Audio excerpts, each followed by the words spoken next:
eu te dou as boas-vindas a Português Cultural, a nossa nova série contínua de episódios especiais focados na cultura brasileira.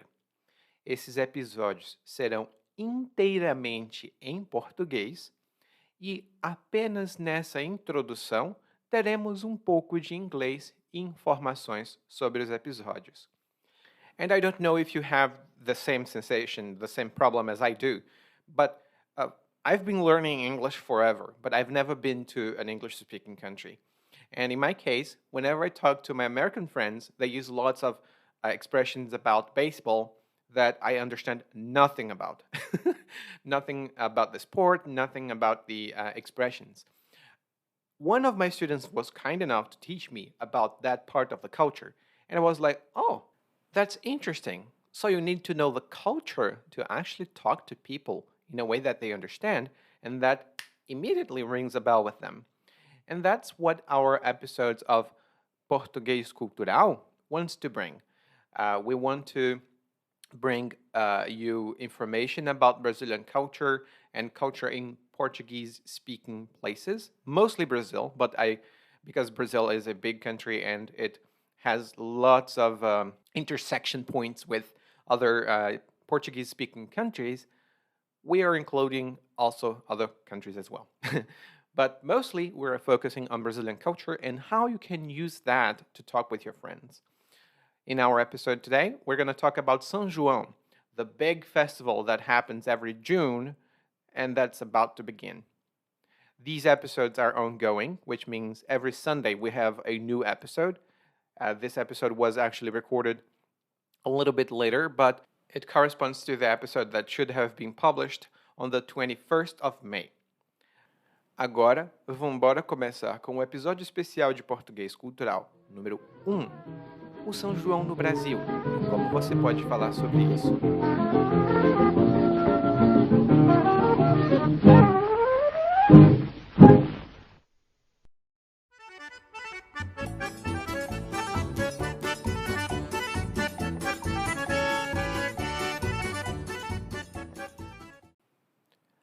A história que estou para contar pode parecer bastante pessoal e pouco relevante para quem aprende português, especialmente o português brasileiro. Mas aguente um pouquinho, porque já chego no ponto principal. Primeiro, porque no momento da gravação deste episódio, ainda não chegamos no mês de junho, mas quase. E o mês de junho é o mês do meu aniversário. Hoje em dia, quase não comemoro o meu aniversário. Na maior parte do tempo, estou trabalhando. Mas quando era criança, era muito divertido. Me lembro que todo mundo se preparava com muita antecedência.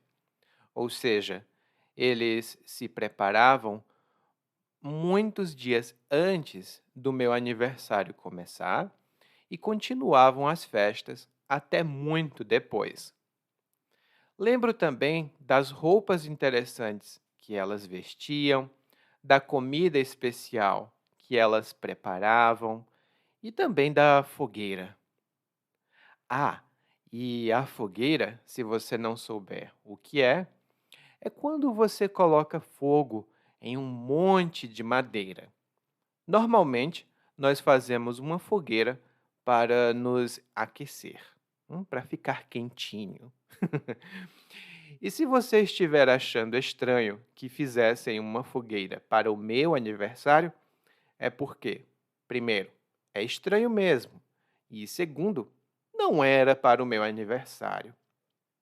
É porque o meu aniversário calhava de cair perto da festa de São João.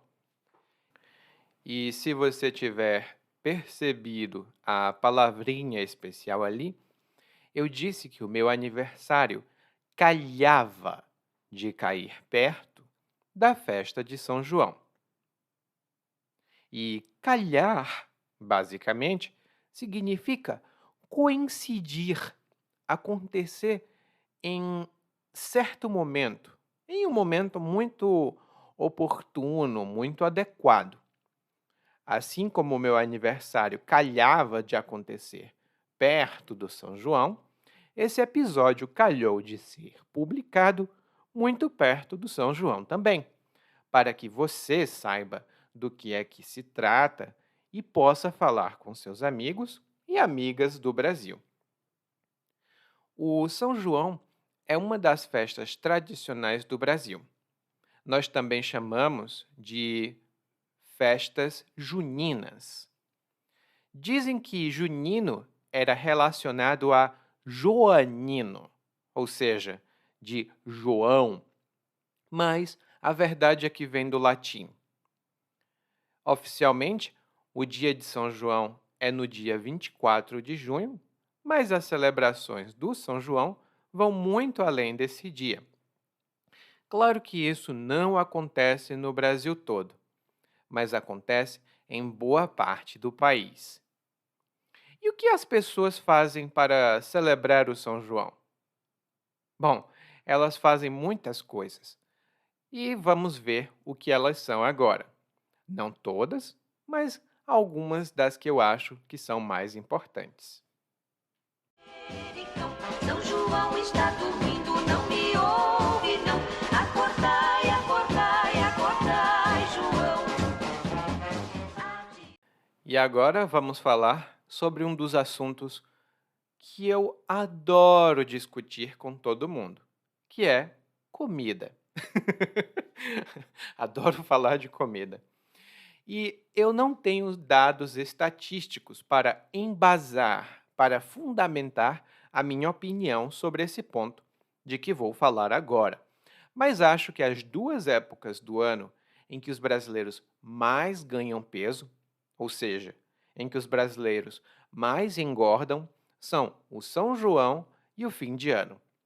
O fim de ano porque nós temos o Natal e a festa de Ano Novo, e as duas são conhecidas por terem banquetes. E acho que acontece assim em vários países. E as pessoas ganham peso, ou seja, elas engordam no São João, porque a comida típica dessa época é muito saborosa. Ai, pobre de nós, brasileiros! Engordamos durante 2 meses e tentamos perder peso durante 10. Eita, que vida difícil! Mas uma coisa comum entre todas as comidas de São João é que boa parte delas tem milho. Milho, hum, como ingrediente principal. Pode ser milho ralado, ou seja, o milho que foi reduzido a pequenos fragmentos com um instrumento para ralar o milho. Pode ser milho em creme, ou seja, um creme de milho. Pode ser milho cozido, que ficou na água quente durante muito tempo. Pode ser milho de todo jeito. O que não falta é milho. E aqui nós vamos dar uma olhadinha nas comidas mais comuns dessa época. Infelizmente, não vamos poder falar sobre tudo, porque senão teríamos um episódio só sobre comida. E eu tenho outras coisas para falar para você. Ah, e se você tiver acesso ao guia de aprendizagem deste episódio, vai ver uma fotografia e informações adicionais sobre cada uma. De todo modo, eu recomendo que você procure no Google pelas imagens e receitas.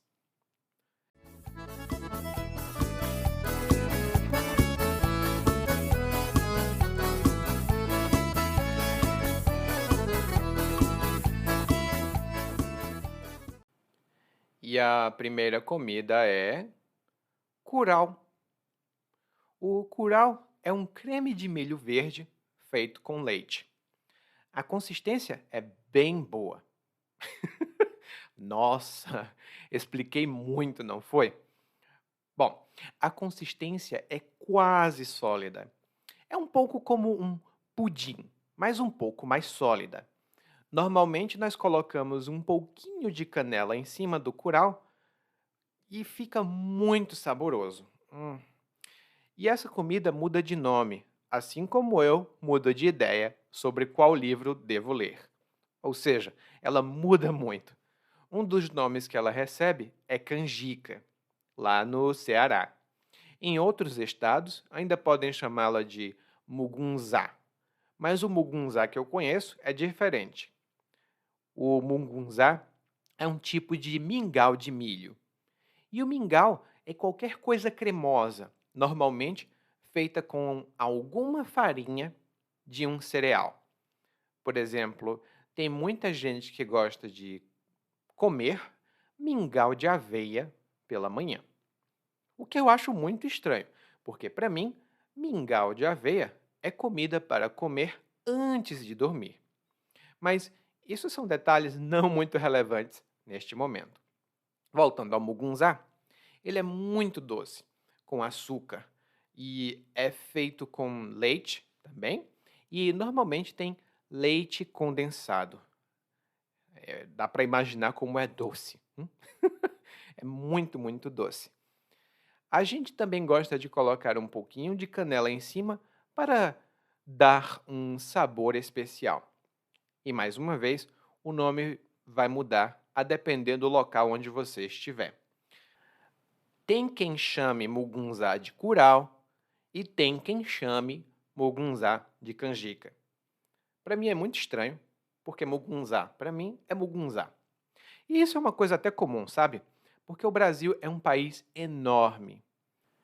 Só para você ter uma ideia, de acordo com pesquisas que eu tenho aqui e que estão lá no nosso guia de aprendizagem, atualmente aqui no Brasil nós temos 266, isso são 266, 266 povos indígenas. Isso são nações indígenas ou povos indígenas. E desses povos indígenas, eles são falantes de mais de 150 línguas diferentes. Imagine só, tem o português e outros idiomas e 150 idiomas indígenas. Então, não é de surpreender que haja tanta variação. Estranho seria se não existisse nenhuma variação. Mas se tem um alimento dessa época que não muda de nome em lugar nenhum, é a pamonha. Adoro esse nome, porque a pamonha é um tipo de bolo feito com milho verde e alguns temperos.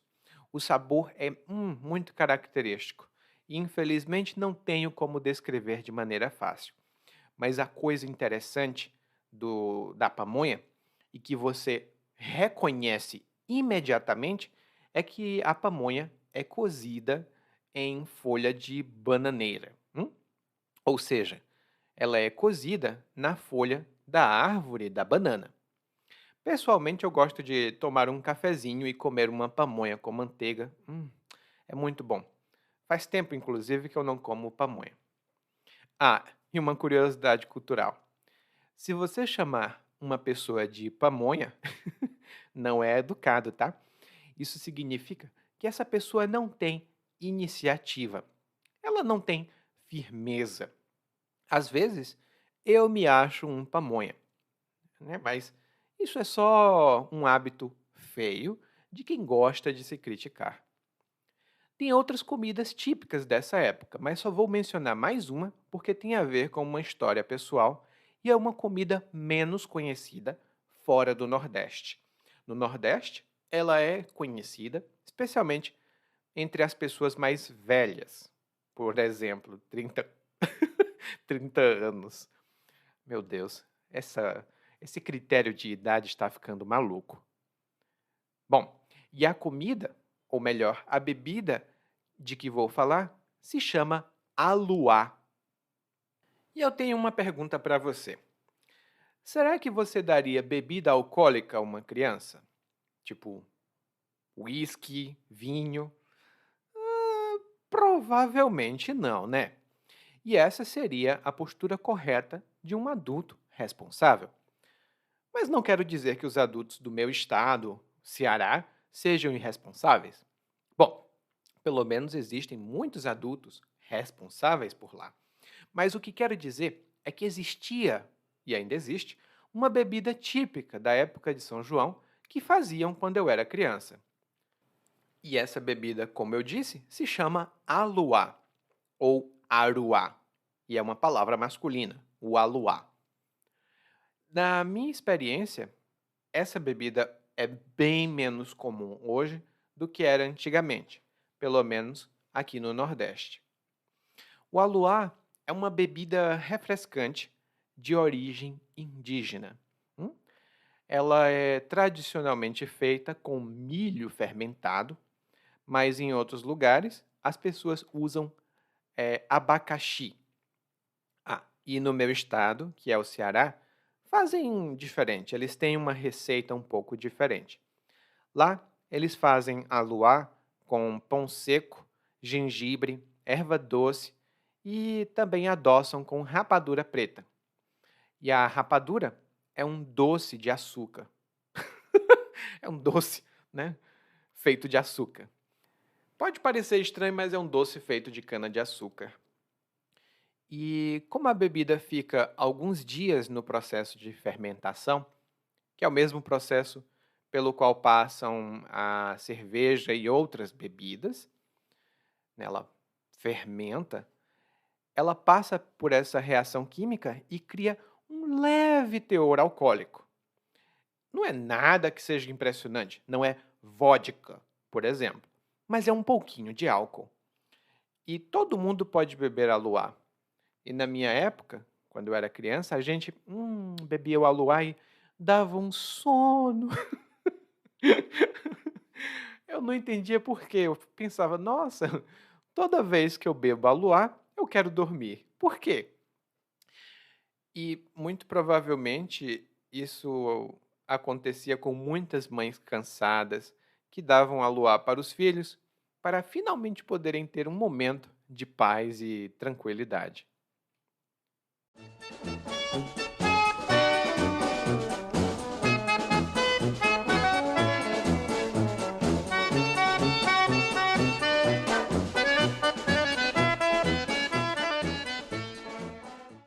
Mas como dizem, nem só de pão viverá o homem. Ele também precisa fazer outras coisas, né? E aqui no Brasil, em outros lugares e em outras épocas fora do São João, nós temos uma coisa chamada quadrilha. Fora do São João, a quadrilha é um grupo de bandidos, um grupo de criminosos que se juntam para cometer crimes.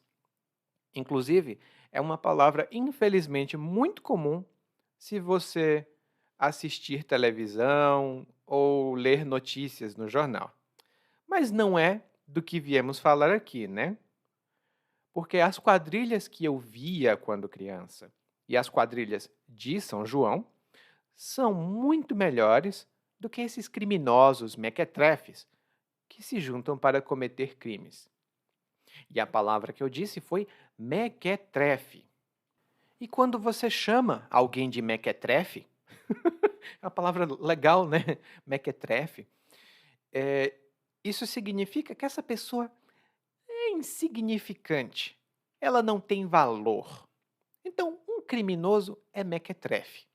Ele não tem valor para a sociedade. Pelo menos é o que nós achamos. Bom, mas a quadrilha de que eu vou falar aqui das festas juninas é originalmente uma dança inglesa que ainda existe e se chama country dance. Se você assistir um vídeo no YouTube, vai ver exatamente a quadrilha que tem aqui no Brasil. Mas essa dança foi para a França, dos grandes salões de reis e rainhas, onde ela veio a se chamar quadrille. E também tem outra dança, o cotillon, que é uma dança, na opinião deste brasileiro, que parece quadrilha para quem está muito, muito cansado. Mas a diferença da quadrilha brasileira para a quadrilha francesa ou inglesa é que aqui a música é muito, mas muito mais animada. E que aqui a dança da quadrilha tem uma encenação cômica de um casamento. E a encenação é quando nós apresentamos uma peça, um evento de teatro. Por exemplo, em várias partes do mundo existem encenações de Romeu e Julieta. Então, os dançarinos também devem ser bons atores e atrizes para conseguir convencer o público e transmitir aquela energia e animação. E as quadrilhas são tão importantes aqui no Nordeste. Aqui no Brasil, aliás, a quadrilha ficou forte mesmo foi no Nordeste. Lembro que eu tinha um vizinho que a vida dele se resumia a se preparar para as quadrilhas e competir nos concursos de quadrilha. Ele não ganhava rios de dinheiro, ou seja, ele não ganhava muito dinheiro, mas aparentemente era muito divertido. E é. Se um dia você for dançar quadrilha aqui no Brasil, no São João, nem precisa se preocupar, porque no geral tem alguém que vai gritar o que a gente deve fazer a cada passo. Mas o diabo é que eles cantam em francês, e aí a coisa se complica. Mas calma, calma. É um francês bem adaptado ao Brasil. Por exemplo, quando o mestre cantar "À l'aventure", todo mundo vai para frente. Ou "En avant tous", que é um francês que não é daqui. Quando o mestre cantar "En arrière", todo mundo vai para trás, que vem do francês "en arrière". E o balancê é para balançar o esqueleto, jovem. Devemos dançar como se não houvesse amanhã. E balancê vem do francês balancê mesmo. Essas adaptações ainda existem no português, e se você falar com seus amigos "en arrière", todo mundo vai entender o que é que você está querendo dizer. Pelo menos de que você está falando do São João. Outro hábito que nós temos aqui no São João é o do que nós vamos falar no próximo segmento.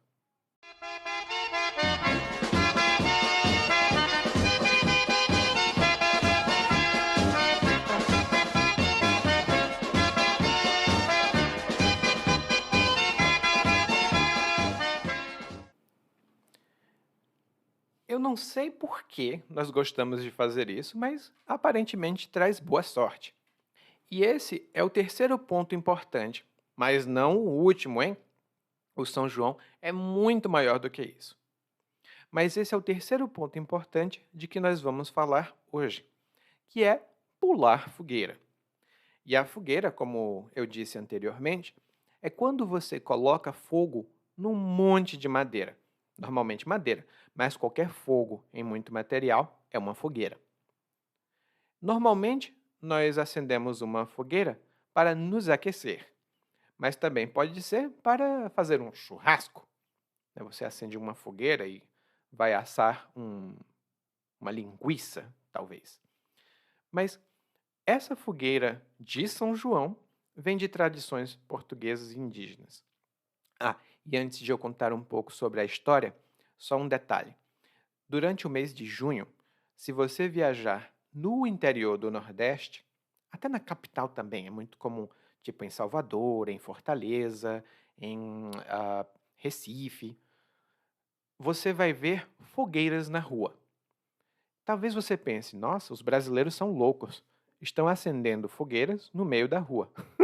Agora você sabe que são fogueiras de São João e são hábitos e tradições aqui do Brasil. Bom, para os portugueses, a fogueira marcava o solstício de verão, que acontece ali entre 21 e 23 de junho. Como acender fogueira e comemorar o solstício era um festival pagão, ou seja, não era um festival cristão, a Igreja Católica pensava: nossa, isso não pode acontecer. Então, a Igreja Católica assimilou essa festa e transformou essa festa em comemoração de São João, que é o São João Batista da Bíblia.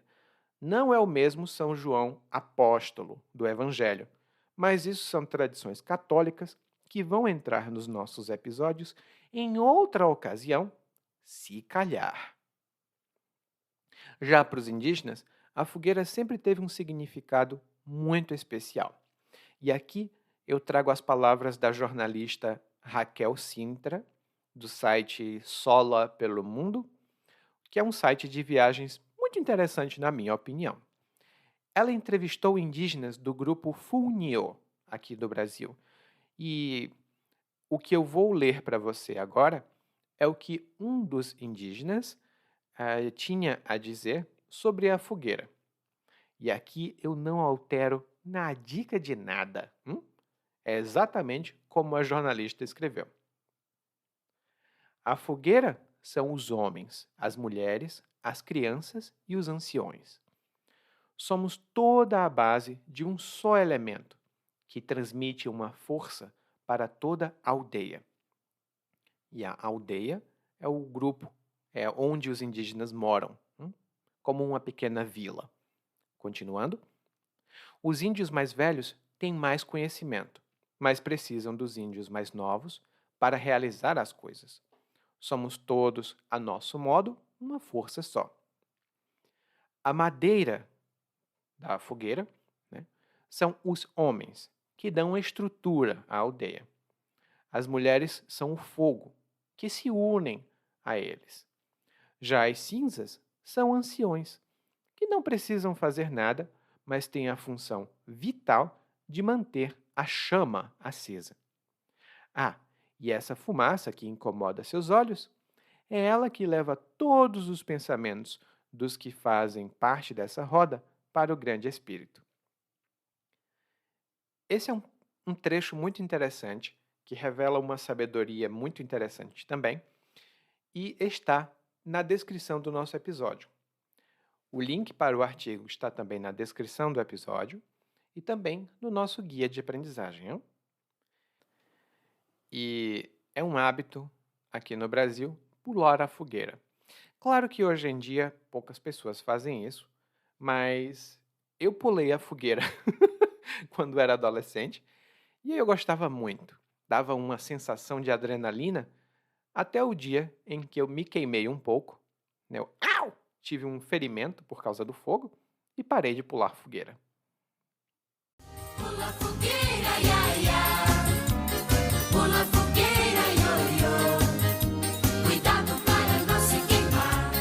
Olha que a fogueira já queimou, meu amor.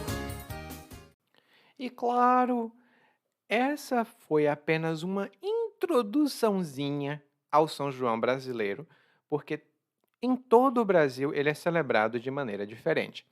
O São João do Nordeste é tradicionalmente o mais movimentado, com festas e outras comemorações. Ao passo que, em outras regiões do Brasil, ele é mais ou menos comemorado, sendo que, em algumas regiões, ele não é nem feriado, o que é um pensamento assustador para um nordestino amante de São João, como eu.